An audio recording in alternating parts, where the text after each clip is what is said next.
सुप्रभात बच्चों।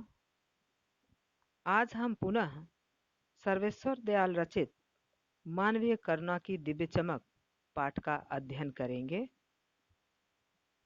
बच्चों, अब तक हम लोगों ने जाना कि फादर ने संपूर्ण मानवता के लिए दया, प्रेम और करुणा की भावना रखते थे।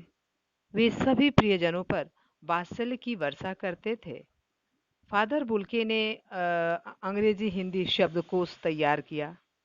सेंट जेवियर्स कॉलेज के हिंदी संस्कृत विभाग के अध्यक्ष रहकर हिंदी की बहुत सेवा की। उन्होंने रामकथा उत्पत्ति और विकास पर अपना शोध प्रबंध पूरा किया।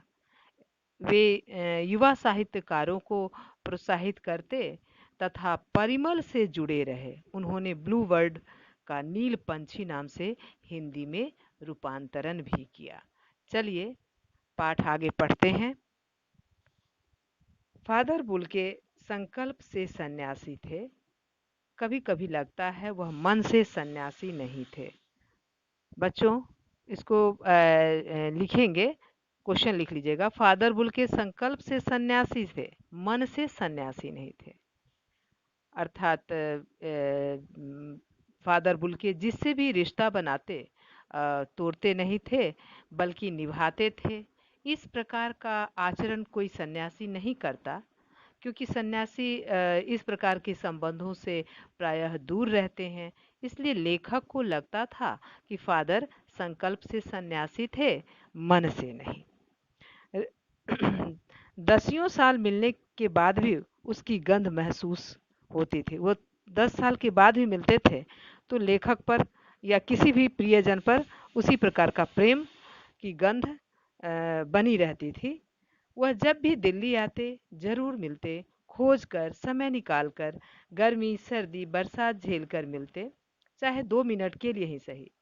जब भी वो दिल्ली आते फादर कामिल बुल्के तो लेखक से जरूर मिलते, चाहे कैसी भी विषम परिस्थितियां हो, सर्दी हो, गर्मी हो, बरसात, वो सभी विषम परिस्थितियों को झेलते हुए अपने प्रियजनों से अवश्य मिलते। यह कौन सन्यासी करता है? तो मतलब सन्यासी इस तरह के कार्य नहीं करते हैं। वो सन्यासी तो सांसारिकता से निर्लिप्त रहते हैं, मोह माया से पड़े रहते हैं, भक्ति में लीन रहते हैं। उनकी चिंता हिंदी को राष्ट्रभाषा के रूप में देखने की थी। हर मंच से इसकी तकलीफ बयां करते, उसके लिए अकाट्य तर्क देते। बस इसी एक सवाल पर उन्हें झुंझलाते देखा है और हिंदी वालों द्वारा ही हिंदी की उपेक्षा पर दुख करते उन्हें पाया है। अर्थात ये फादर की झुंझलाहट और दुख का कारण था हिंदी को अपने ही देश में सम्मानजनक स्थान न मिल पाना तथा स्वयं हिंदी भाषी लोगों द्वारा हिंदी की उपेक्षा करना। वे हिंदी के अनादर एवं उपेक्षा से अधिक दुखी थे। इससे हमें यह सीख लेनी चाहिए कि हम देशवासी भाषा के नाम पर लड़ना झगड़ना बंद करें और एक साथ मिलजुल कर रहें। घर परिवार के बारे में, निजी दुख तकलीफ के बारे में पूछना उनका स्वभाव था और बड़े से बड़े दुख में उनके मुख से सांत्वना के जादू भरे 2 शब्द सुनना एक ऐसी रोशनी से भर देता था जो किसी गहरी तपस्या से जन्मती है। अंडरलाइन कीजिएगा बच्चों। उनके मुख से सांत्वना के जादू भरे 2 शब्द सुनना एक ऐसी रोशनी से भर देता था जो किसी गहरी तपस्या से जन्मती है। जिस किसी आत्मीय लोगों से वो मिलते तो उसके दुख तकलीफ के बारे में पूछते, उसके परिवार के बारे में पूछते और हमेशा उनके ये मुख से सांत्वना भरे शब्द निकला करते थे। तो फादर के सांत्वना भरे शब्दों को सुनकर दुखी व्यक्ति को ऐसा महसूस होता था मानो दुख कम हो गया हो। ऐसा लगता था जैसे फादर को ये शब्द किसी गहरी तपस्या से मिले हों। हर मौत दिखाती है जीवन को नई राह। अगर किसी की मौत होती है तो लगता है जीवन का रास्ता यही है और हम बेकार ही ईर्ष्या द्वेष की भावना में ग्रसित रहते हैं, जबकि हमारा शरीर नश्वर है।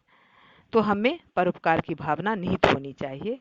मुझे अपनी पत्नी और पुत्र की मृत्यु याद आ रही है और फादर के शब्दों से झरती विरल शांति भी। यहाँ पर लेखक कहते हैं कि जब लेखक की पत्नी और पुत्र की मृत्यु हो गई थी तो लेखक बहुत ही आहत थे। तो फादर ने उन्हें एकदम उन पर आशीर्वाद भरे हाथ रखे थे और शांति भरे वचनों से उन्हें नवाजा था। तब उन्हें और सांत्वना भरे शब्द कहे थे। तब जाकर लेखक को के मन में सुकून और शांति का अनुभव हुआ। चलिए बच्चों, गृह कार्य नोट करें।